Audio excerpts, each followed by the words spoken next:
Alright, gang, welcome back to another episode of Modeling Joe's Arcade. And this time we're going to be cleaning up some of the last texturing details that are yet to be done, and also moving in the last couple of games that belong in here. Some of those models were created between when we put all these other ones in and now, so they're all available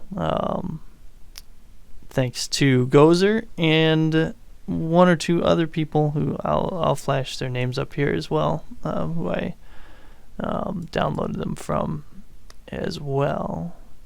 Just said as well twice. I think the Cubert model is by Zork40, and we also have this pinball model, which was by,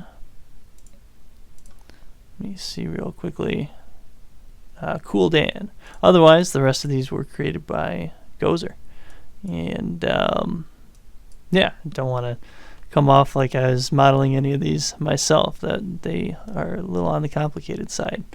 The texturing's pretty intense on them too. So anyway, we're moving on with the rest of the room here. One little detail that I wanted to add was the curtain that goes in front of this window. And close that. And also, before I get going, music of the video is going to be The Optimist by Anathema. Pretty cool prog rock album. I will throw a link in the description as usual, but that's what I'm listening to. So, the curtain looks something like this. I think I'm on shuffle. I don't want to do that. Pardon me. So yeah, the curtain will look something like this, and I'm going to essentially just take a rectangle and create a texture off of that. It's going to be fairly straightforward, but it'll look a little more like the room with that added. So I'm going to open that with paint. Just becoming pretty predictable at this point, I have to believe. Crop this thing. We'll save it as curtain in the textures, and I'm going to resize it to 512 by 936. Save that. I'll create that texture.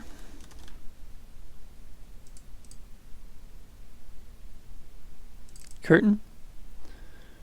And we'll let that come in to what it wants to do by default. Now looking actually at the picture, I'd say about from end to end of this rod is where that curtain would extend to. So I'm going to just create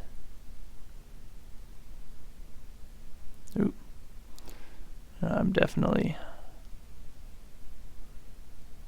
doing something funky there. I'm going to create a rectangle. I'll come 20 inches down because it seemed like there was some overlap here.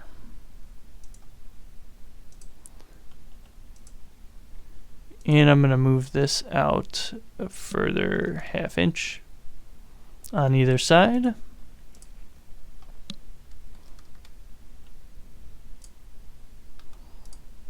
I'll give it a little bit of, actually I'm not going to give it really any width, but I will reverse that face,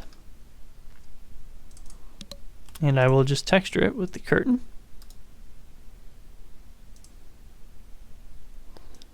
We'll position it something like that. Start off with just a big scale here. But in the end, I'm going to work with this thing to get it to be pretty much just the pattern with some of the light coming through. So it's definitely going to be a little bit on the stretched side. But I think in the end, that's going to look a little better than having some of these other elements of the picture showing through. So the arcade game is out of it there.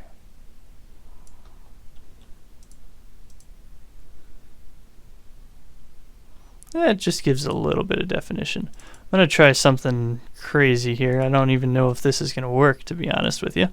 But I'm going to draw a few lines on this thing. And I'm getting an even better idea. I'm going to draw a few lines on this thing lined up with where they are in the photo.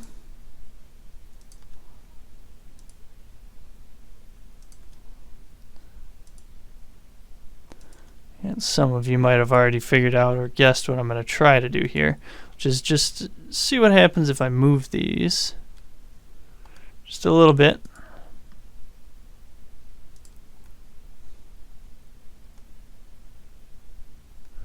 Oops, I don't want to move that one anymore. And if I just move these, let's go to -0.1.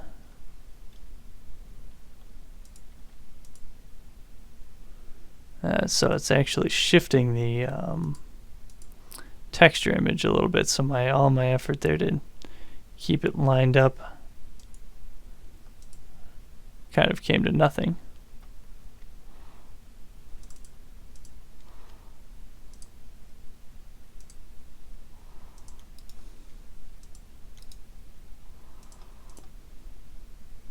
But maybe that gives the illusion of having a little bit more definition to that.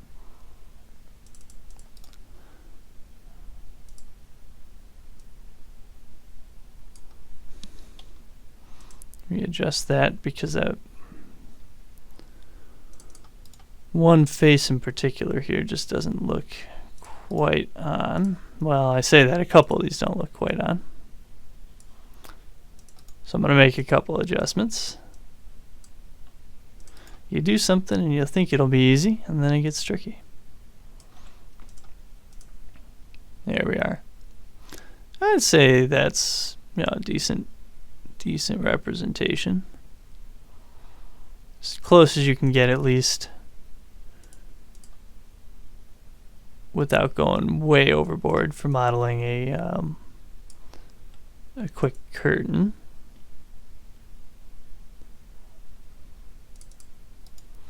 These two on the end really got a little bit messed up, though.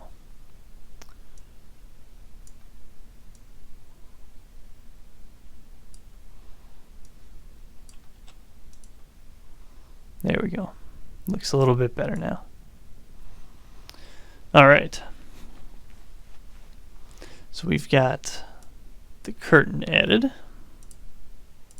Always double check that my OBS is recording. So that's one of these things that I wanted to take care of. The next one is going to be over here on this door.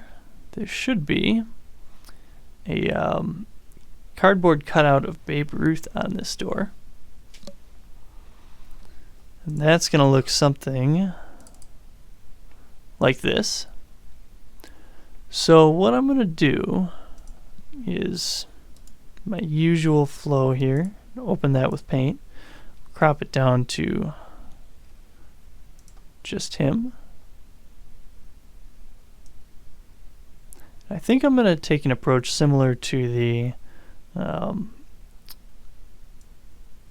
wooden guy from the previous episode. And I'm going to trace him and extrude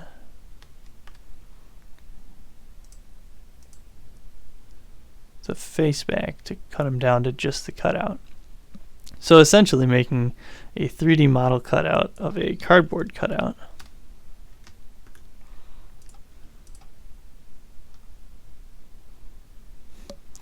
And we will come here onto the door. Just create a rectangle of some size.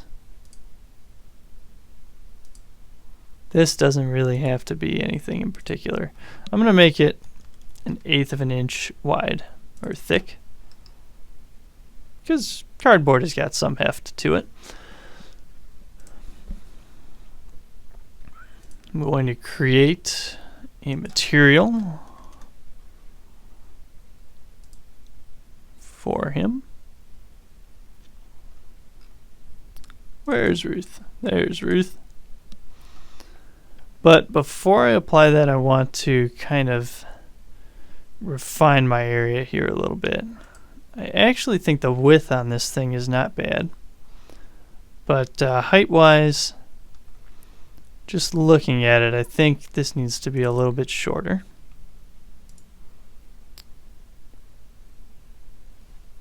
Maybe something like that. And actually, I'm going to do a quick search here. How tall was Babe Ruth? 6'2". Well, that's definitely not going to happen here because the cutout is not 6'2". Didn't know if maybe it was life size or something like that. So we'll keep it with what I have guesstimated here. I guess it makes sense that he was a tall guy. I mean, you don't expect a super short guy to be playing baseball at that level. Not saying they couldn't. I've really dug myself into a hole here. I'll stick to what I know, which is 3D modeling. So get this, I'm going to start blowing him up to make him about the size of my texture area. And he does have a little bit of a forward lean to him that I want to correct.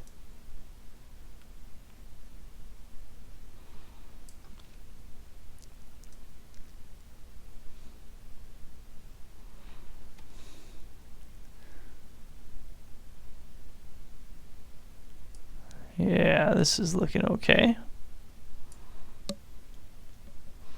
But I'd like him to stand up a little bit straighter.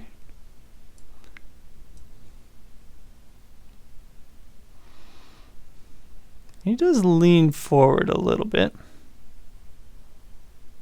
in the image.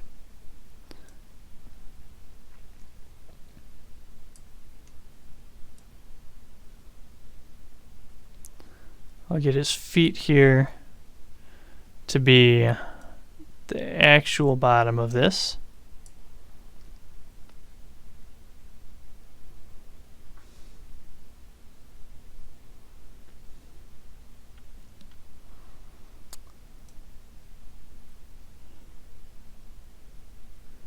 And we'll go with this. So feet solidly on the ground. Got him about to height.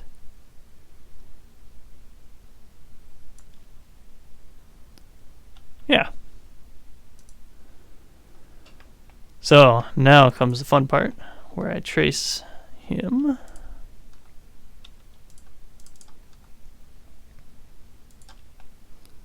Or the cutout more, I should say.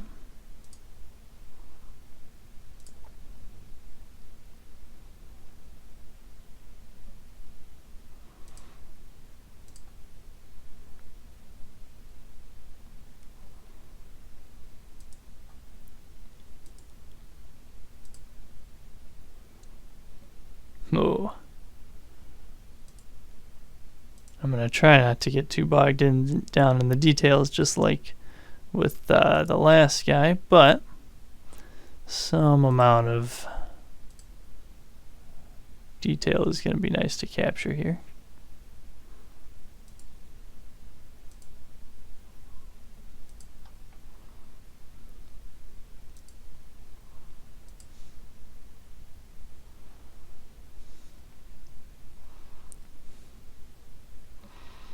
Oh, come on.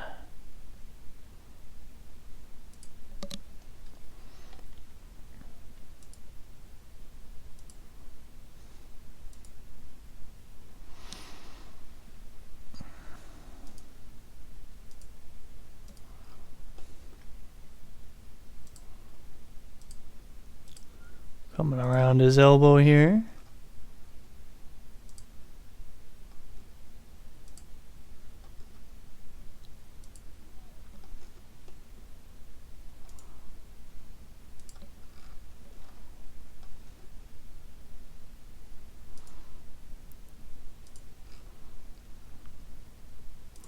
Trying to keep out of the buffer zone there where there's a little bit of shadow.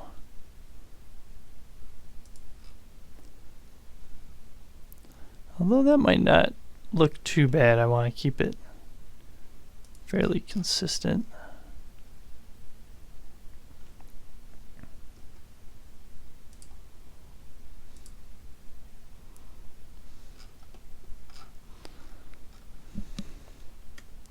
I'm going to draw an arc for the top of this bat.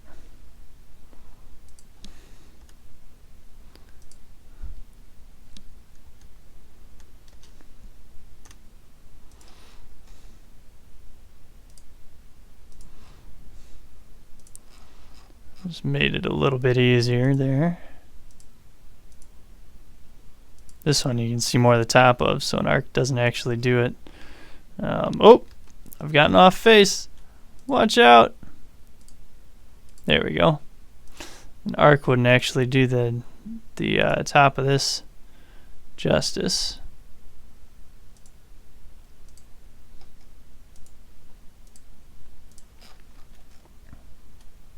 I can do an arc here, I think.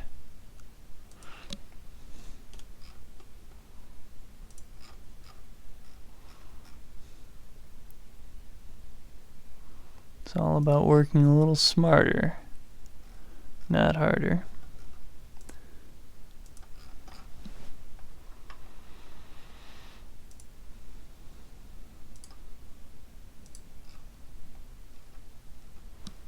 I think I'd like to get a little better definition there on his neck. That's a kind of important part of a person.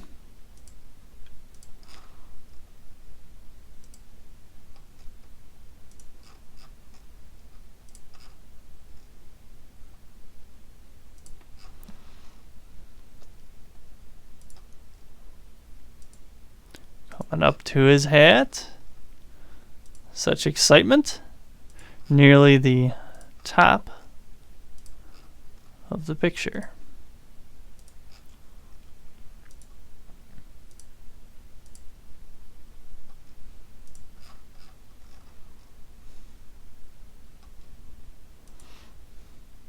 Never in my wildest dreams would I have thought that one day I would be spending like, I don't know, 15 minutes just tracing Babe Ruth on a computer screen until all of a sudden I was doing it.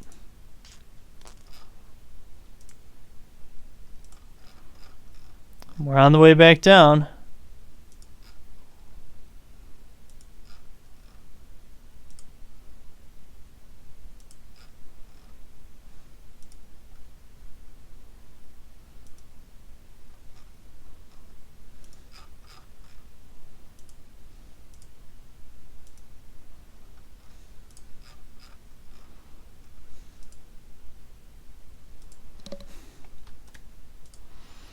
Didn't quite like that line.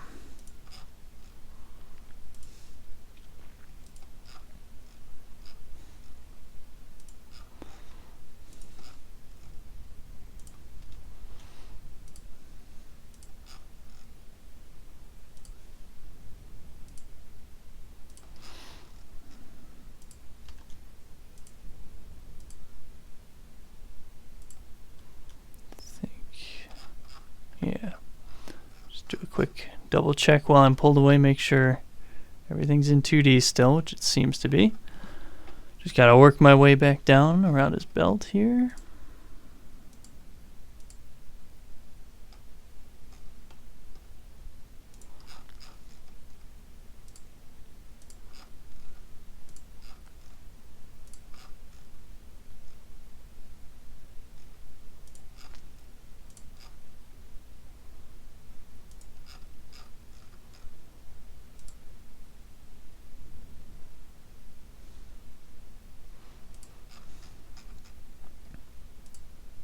Autosave is a constant reminder that this is a large model, where it always hangs there like that.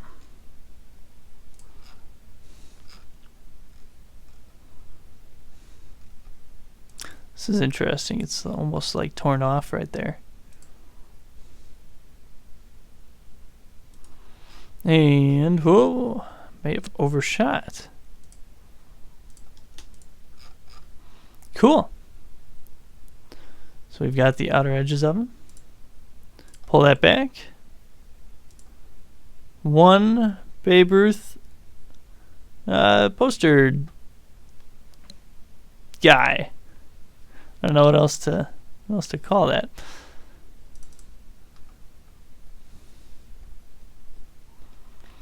Cardboard cutout. That's what it's actually called. And that's what I have created here. So, I'm debating if I want to do something about the edges here. Usually when I debate that thing, the answer becomes yes. I think I do. Especially because that looks just wild. Like, absolutely wild. I think I'm going to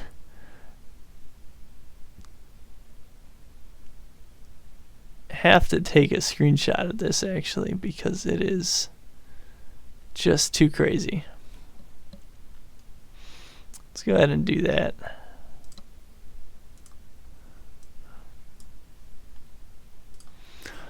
And yeah, so point being though,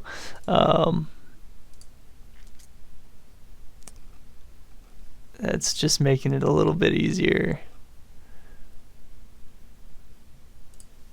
to see these sides. I'm going to texture him.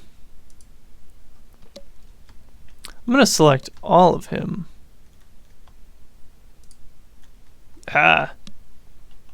Except him. And I'm going to texture it with that color. And then I'll push him back into the wall. And there you can see. Looks better on the sides. Okay. So we have got one Babe Ruth picture. I'm going to move that up just like a 1/4 inch.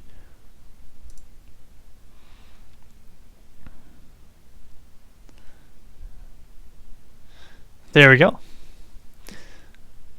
I actually have a checklist of things left to do, so I'm going to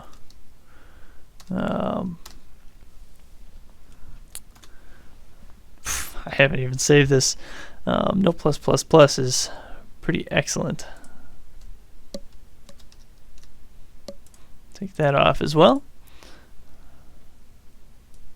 All right. And now I'm going to go ahead and flip over to the back. And the back here is going to get a flag. And I'm going to be playing this kind of by ear.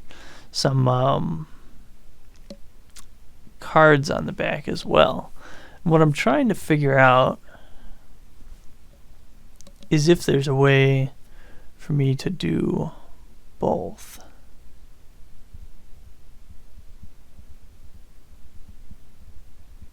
I actually have a picture of each individual card. Well, each individual section of cards.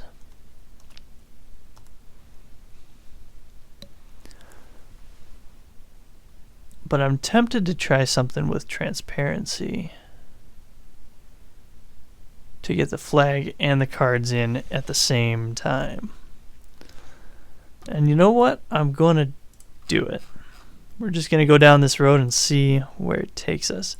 I'm going to open that image with GIMP. Meanwhile, I've got a couple flag images here.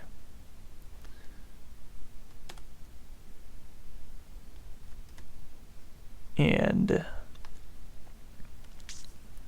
yeah.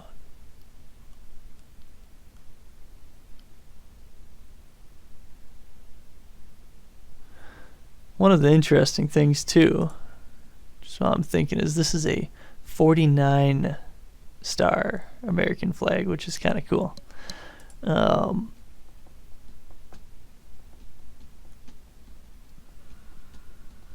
Yeah.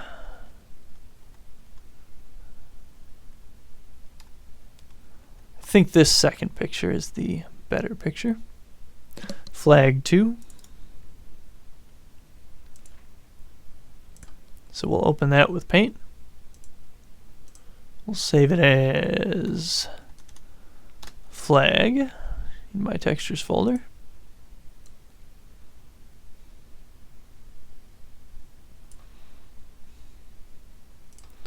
Crop it. Resize as usual.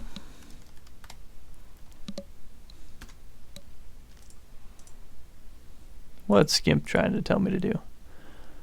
It wants to rotate it. Yeah, let's rotate it.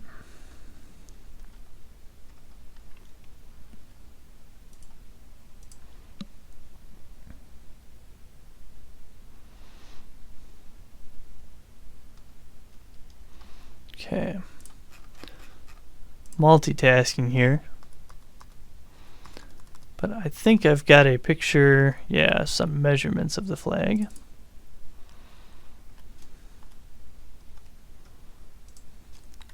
As you can see, I did not place the tape measure directly on it because I didn't want to mess with the flag, but it should be about 20 inches wide. So I'm going to use a similar method to what we just did. Create a 20-inch wide rectangle.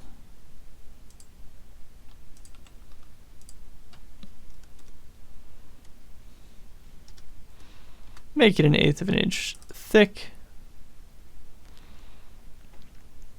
And I'm going to create a new material called flag.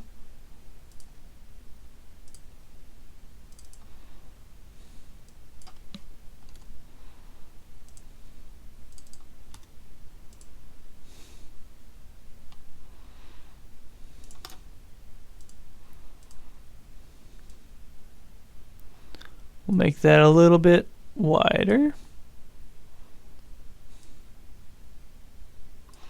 And true it up just a little bit. Make it a little bit narrower now.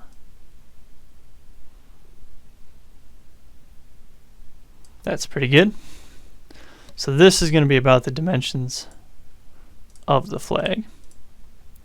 And I'm going to come in and I'm going to do this same workflow, tracing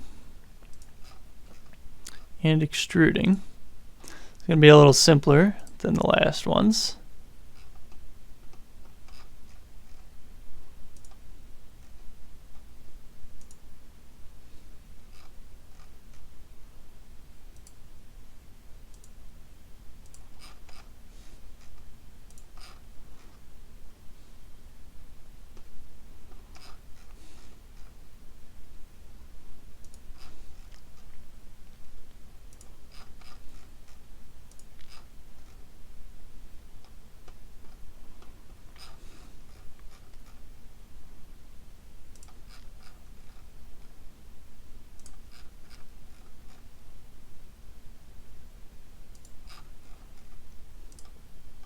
Coming around the bottom.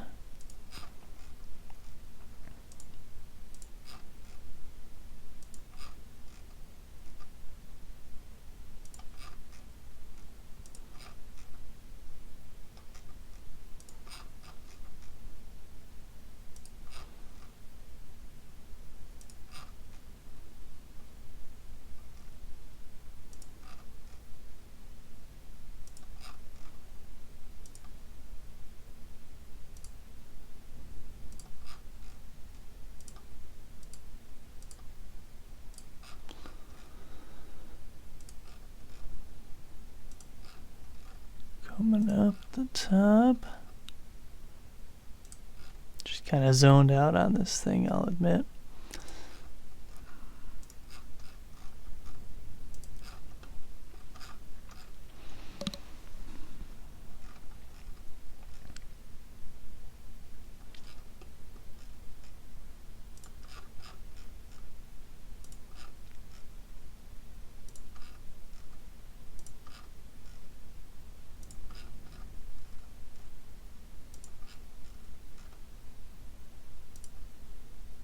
And there we go.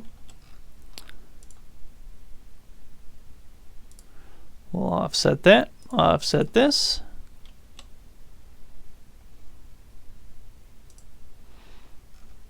And we'll do kind of this same method here. Take this red that we've already got in the model. Do the outside in that. And so now we've got our flag.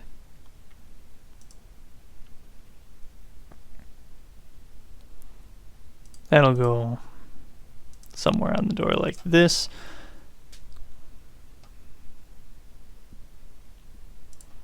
Now I'm coming over here into GIMP. And so what I want to do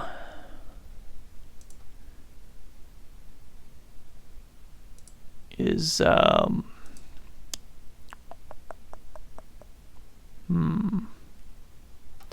want to take my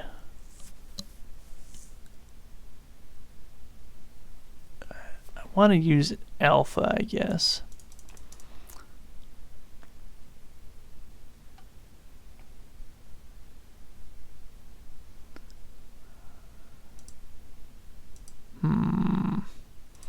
Yeah, I want to do some alpha painting. So I'm going to do this, fill with transparency. Okay, let's select that.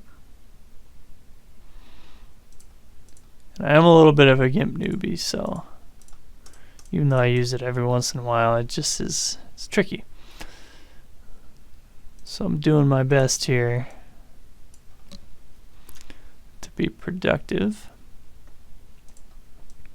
Essentially, I'm going to want to do a Google search for paint with alpha GIMP.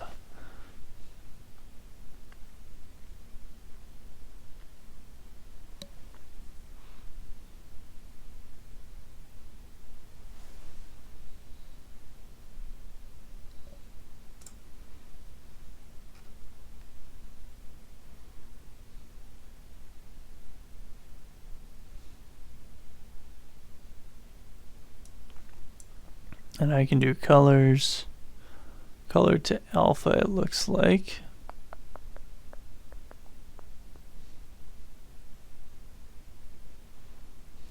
Maybe.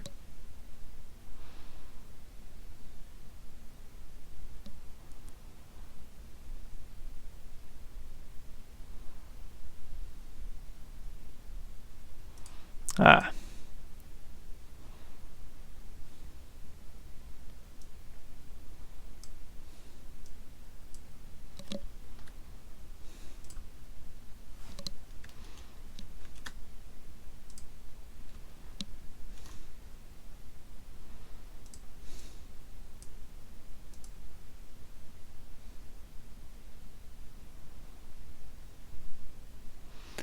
Don't want to convert my white to transparency because that's what I'm trying to preserve here.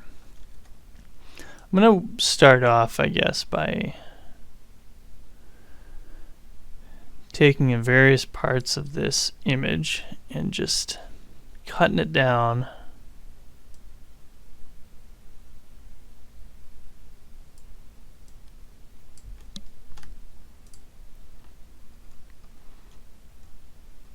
So that there's nothing but the cards and black.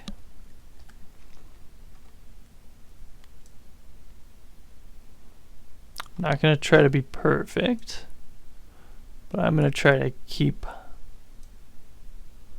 you know, obviously the general shapes here. Let's try to get these rows going.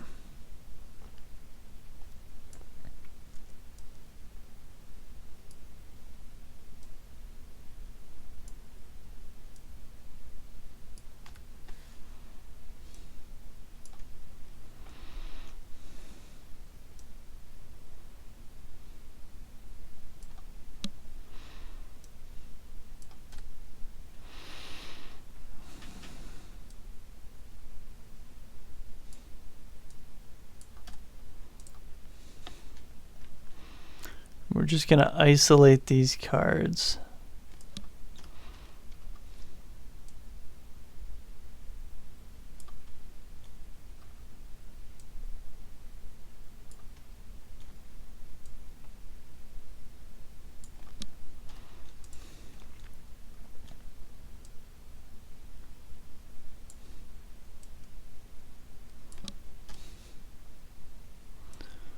One by one. We'll get there. What these are kind of the description of where each of the games came from.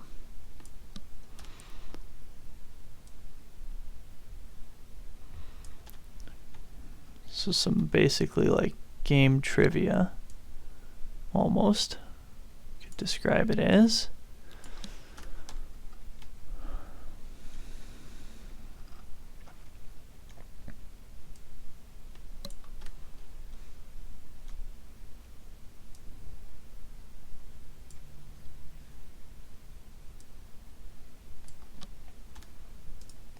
Defining the boundaries of what I'm going after here.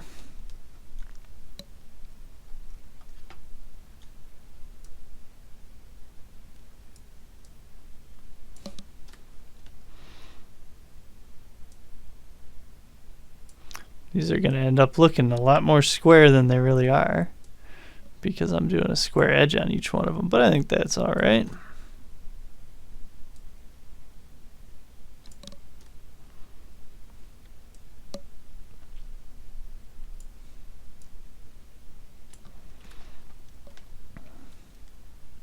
Unfortunately, this obviously was taken with the flag off the door. Originally, when I was taking some of these pictures, it seemed like that was going to be the way to go.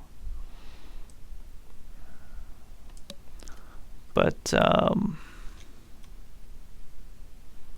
think it's ended up being more difficult.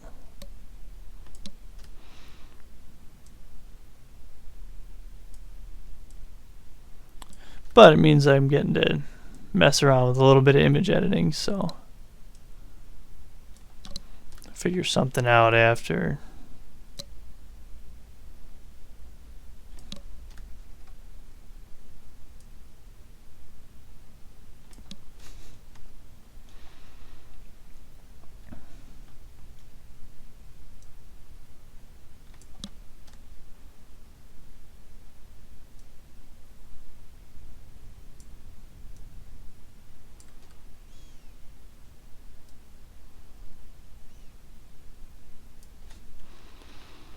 This is when I like to just kind of zone out and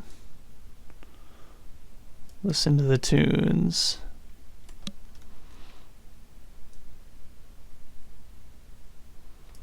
It's hard to do this sort of project without getting into a little bit of tedious work.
Since I've done the bottom and the top, and now I'm just zoomed away, and it's hard to really know how much exactly I've got left too. Keeps you on the edge of your seat, I'm sure. Keeping me on the edge of my seat or stool.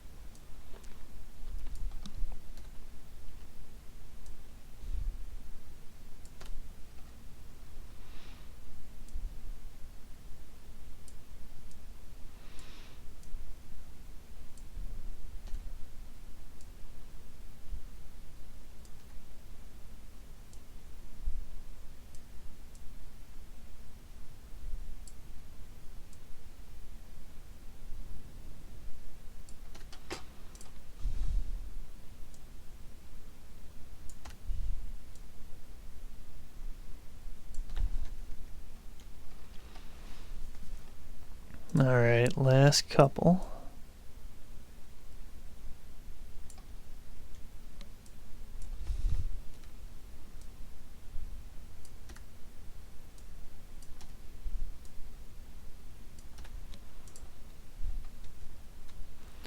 And of course we will have to see how SketchUp even wants to handle transparency. But I'm hopeful that it will.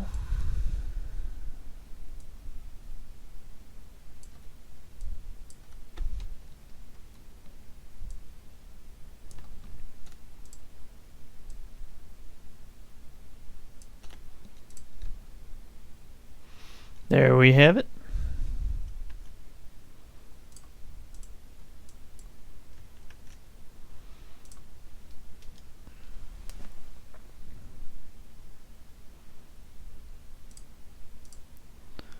Try my magic wand, select here, and just do check. So that should be transparent, supposedly.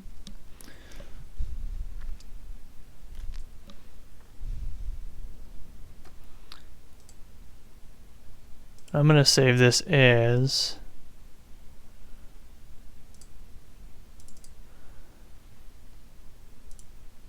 cards XCF here.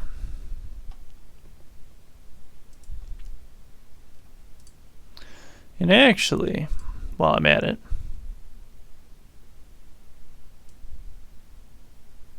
we'll crop this thing.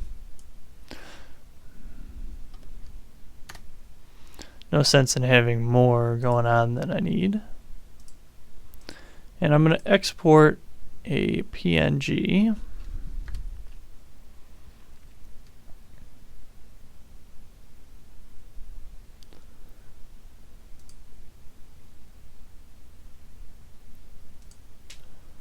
Let's try this. I'm going to mess around with some export settings potentially.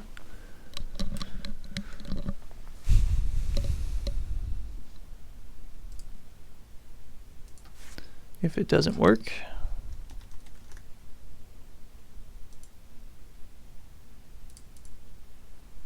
but bringing in that PNG. And I guess the best I can do is cross my fingers and hope that when I paste this on, it's going to have alpha to it. It most certainly does not. So, export. Let's try exporting. Oops.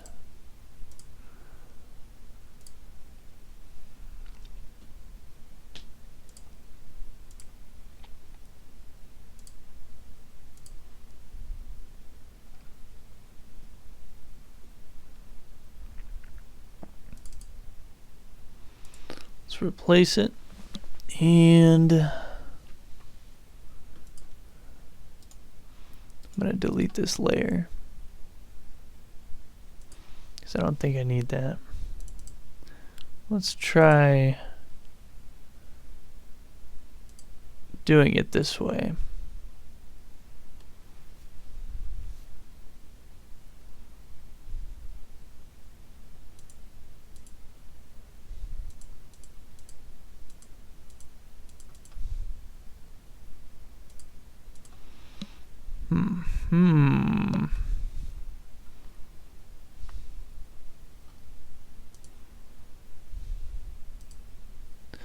If I go back to cards PNG now, see it's black with no alpha there. So I want to draw on the alpha channel or fill with the alpha channel, which is what I'm not 100% on how to do. What happens if I do this?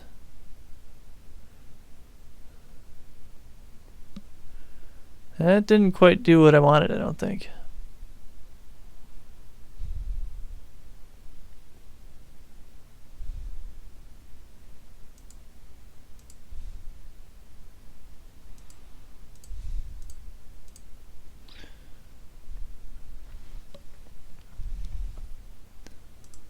Colors.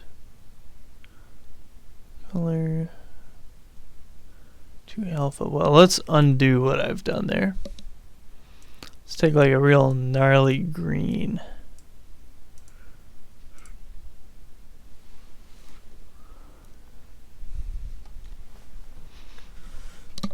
kind of use some green screen tactics here.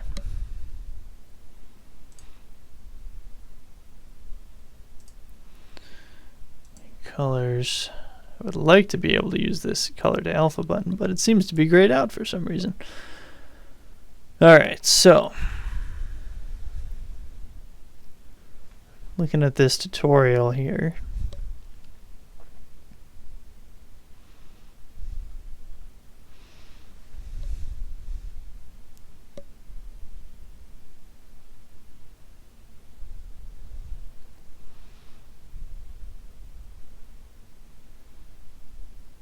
I've done the select by color tool.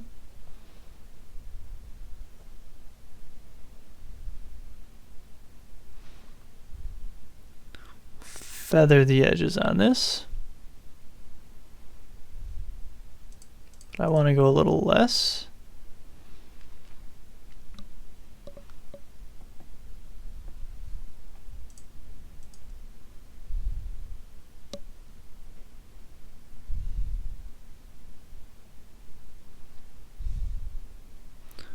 I want to make sure that my alpha is allowed, I guess. Feather the selection, add a transparent layer. So layers, transparency, add alpha channel. That's what I was missing, I think.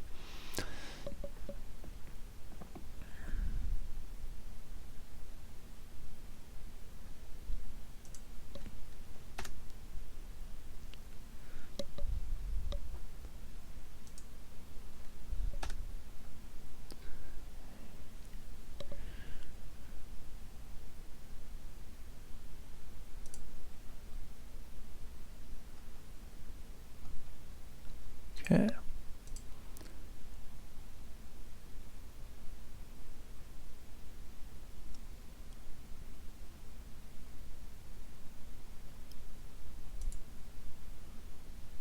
And I've locked the alpha channel, which is why that didn't work. Aha, when I was spastically clicking it. So, sorry for being silent that whole time. Obviously, it was just kind of focusing, but basically the solution was to add an alpha channel from the layers menu, select all of my color, and then go ahead and unlock my alpha channel, select that color, and press delete. So now we've got this. I'm going to export to cards PNG. I might need to rename this thing to get SketchUp to recognize it.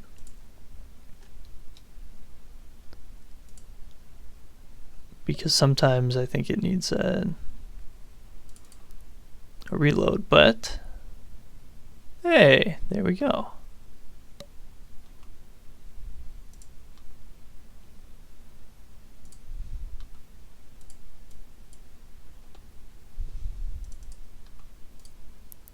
Whoa, that's trippy.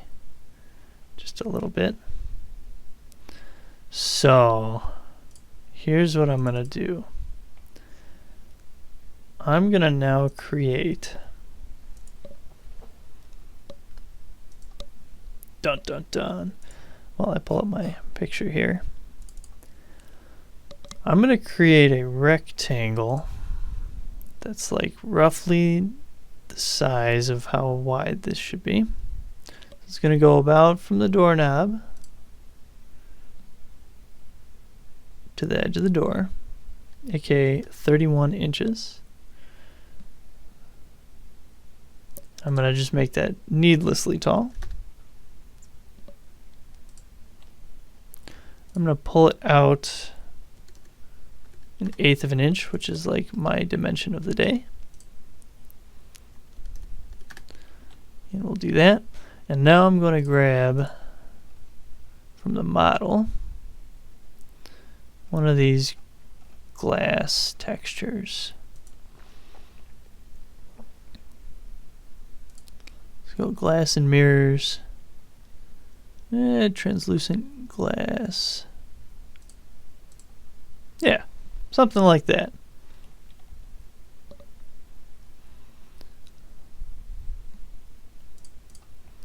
But now I'm going to come in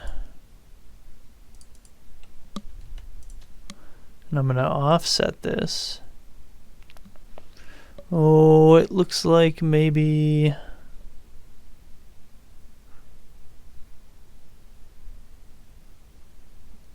an 1.25 inches. And I'm going to texture this section with my cards texture.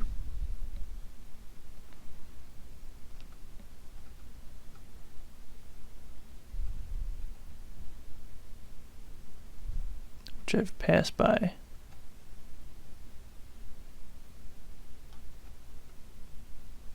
Color, blinds.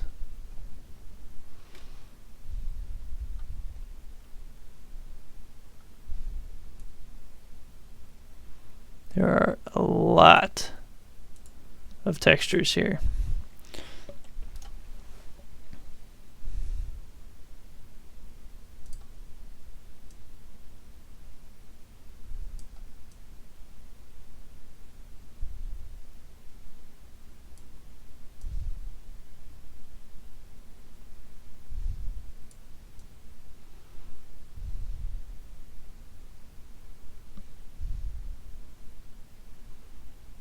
I'm going to place these cards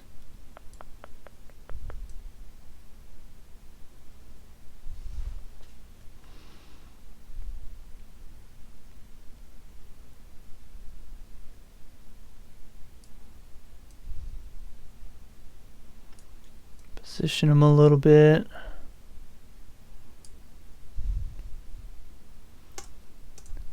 And there we go. Got kind of a little bit of a problem here though that I will endeavor to solve. First of all, this can come down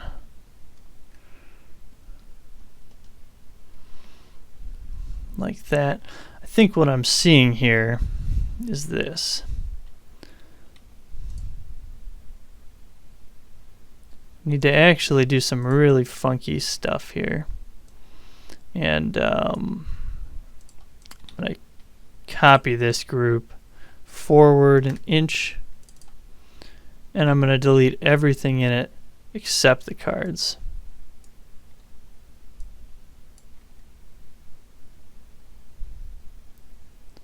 So it should be just this. I'm going to select those edges. And I'm going to hide them.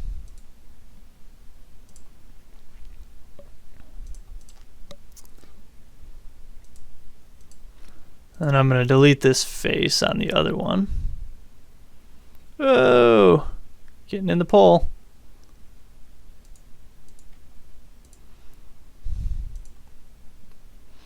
Then I'm going to move this. We'll see what happens if I do 1 inch. Might be some Z clipping.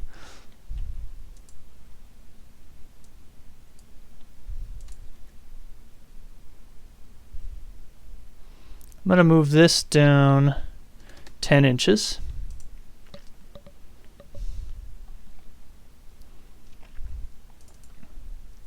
And this down, whoop.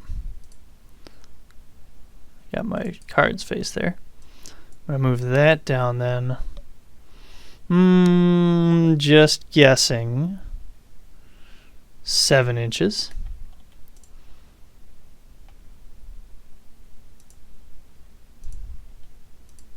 I'm going to select these and group them together.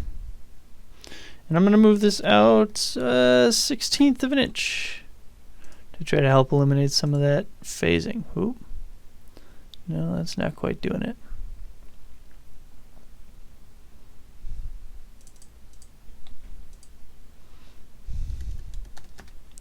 I'm going to move that out 1/100 of an inch.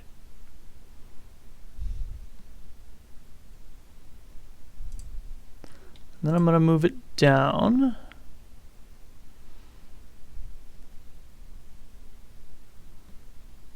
Until the bottom of this card is about even with the doorknob. So actually about where it's at. And the flag just kind of is under there. Yeah. It actually came together a little faster than I expected when we got going. Depending on what angle you look at it, it looks a little different. But again, some of this ends up just kind of being par for the course with SketchUp's rendering capabilities. If anybody knows of a way to get rid of some of that clashing most effectively, let me know. But for now, I think this works all right. So, this has turned into a little bit of a marathon video, but I promised that I was going to move these games in, and that's what I'm going to do. So, first off, this old version of AKR was not to scale, so I'm going to delete that. We're going to rotate this one the way it was going to face. Mazer Blazer is going to face this way. Major Havoc is going to face this way, and I'll delete the old version of that as well. It's just a different style cabinet is what the change is here. Blaster also gets rotated 180, and I found the one I had shown earlier was a different version of Qbert. I'm going to move that in as well because it matches the artwork better of what's in the room. So this one is going to be the more complicated one. I'm going to take that, bring it in here, and I say it's going to be more complicated because this Qbert's cubes actually needs to be on top of it. It's like there's kind of a placard that you can see in the game placements footage that I've got.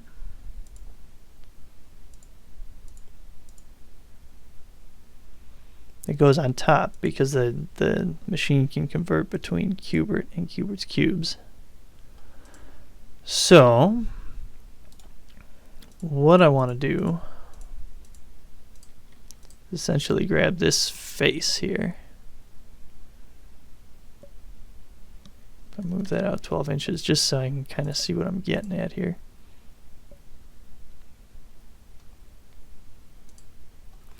And I'm just going to create an arbitrary thickness for that. Let's go 1/4 inch.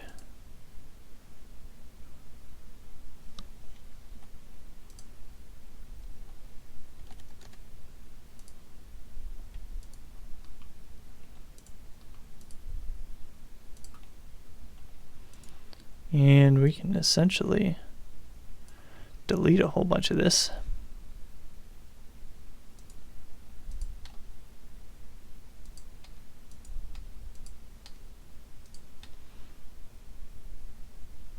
I lost my tunes. I'm going to actually just start that same album all over again.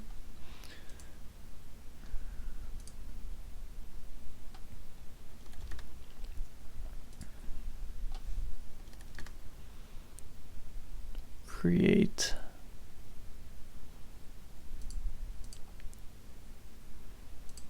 just some width for this. I'm going to cut that. Whoa, nope. I'm going to select all of it. Cut that. Or not. Don't think it wants me to.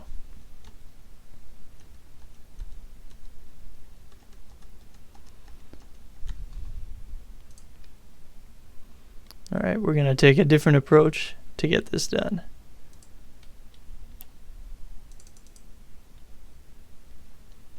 We'll try a copy though. I'm going to pop out of the group here, do a paste. And that front face just is not coming in textured, which is a little bit of a pain. What I'm going to do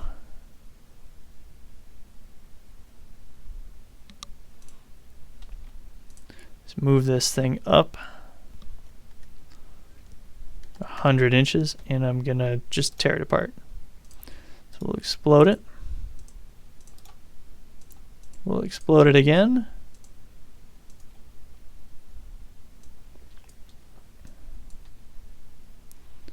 And I'll get rid of everything else as well. I'm going to put myself on the furniture layer too for this drawing that I'm doing.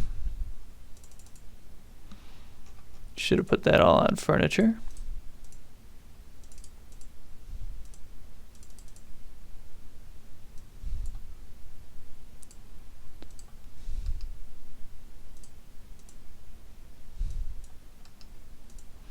We'll group that up. I'm going to grab these games here. Just make sure those are on furniture.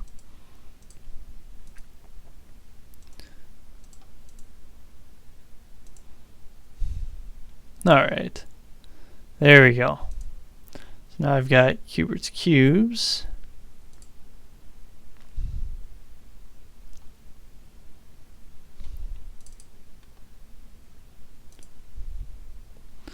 And this image, that's why it won't change. It's an image, so it's going to have to kind of sit like it is.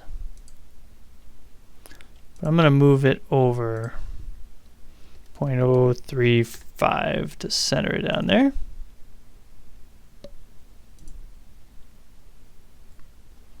And I can move it parallel to edge a little bit too. I'll do that. Okay, that's our Cubert machine. I'll group those together.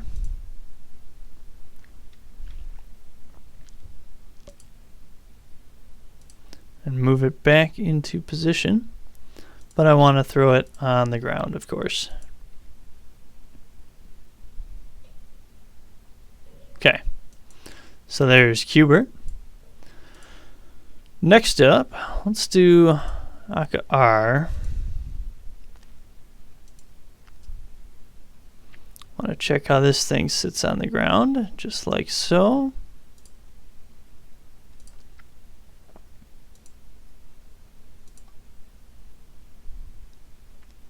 Got a little bit of space here to work with. As long as I don't need it on the other end, it's not a big deal. We got 1¼ inches, so let's move this 0.7 inches over. And I've got a whole lot of space down in here to move it back. Let's go ahead and put it in line there. Okay. Snug fit. Let's do Major Havoc next. This one also sits flat.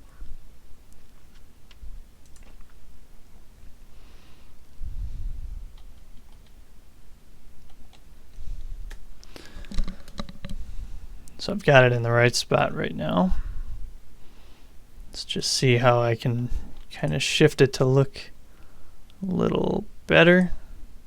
That looks pretty good.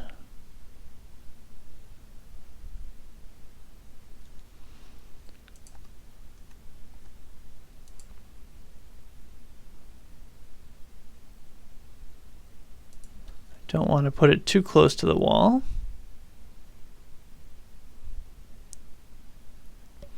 And I've put it in the wrong spot. So let's go ahead and move that thing over. And here's a clearance issue.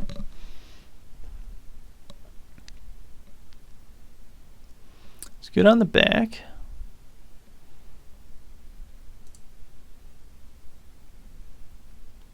I can move it maybe a quarter inch that way. But I'm going to have to shift these games. That base is pretty large. Shift them 2½ inches.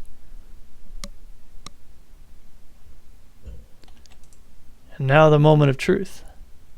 Will Blaster fit in there?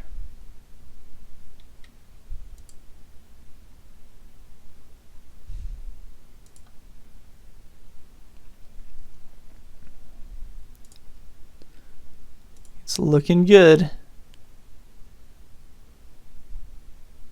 Over here things are a little bit tight.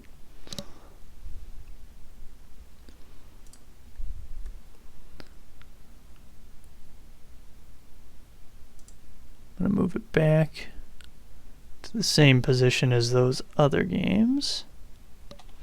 And yeah, I got a couple inches to play with.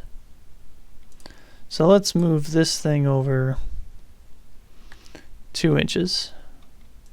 Move this one over 1.5 inches. And millipede can come over 1 inch. Gives us a little bit of room there. This one I'll move over 2 inches. The actual spacing of these is, I'm almost positive, a little bit different, but just doing something to be, visually look about right. I'm going to move this over another 3/4 inch. Major Havoc is Rampart's a game takes up a lot of playing space, so give it an extra 3/4 inch on either side. Okay. Last up for the actual room. I can't even believe I'm saying that because this is like one of the final steps here. Not many things left to do. Is going to be to put Mazer Blazer in.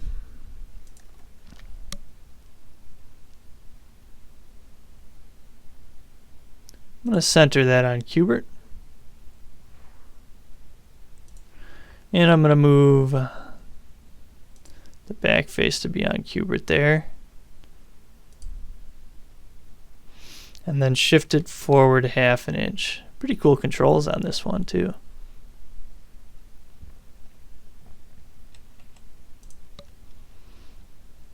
Okay. I'm going to actually take this and I'm going to put it just about dead on Cubert actually. I'm going to move these each 2 inches forward just to give a little bit more realistic looking space in there. Okay, so the last thing, I was asked by Joe to add this Safecracker pinball machine, which is one I haven't seen before. Must be one that's going to be coming into the arcade new, and to kind of have this ready to import in. So do that, and we'll just go ahead and put it down on this hallway. Don't want it clipping through that pole though, so I'll shift it like that. Put it right on the edge there. And we'll shift it forward.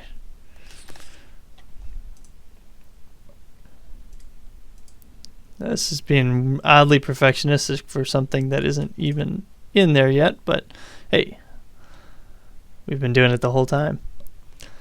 All right, so like I said, kind of a marathon episode there, but I felt on a roll and got a whole lot of important stuff done. So we will go ahead and call it there for now, and see you next time on the next episode of Modeling Joe's Arcade. Thanks for watching. Yeah, I don't know. Hopefully there's something interesting in there.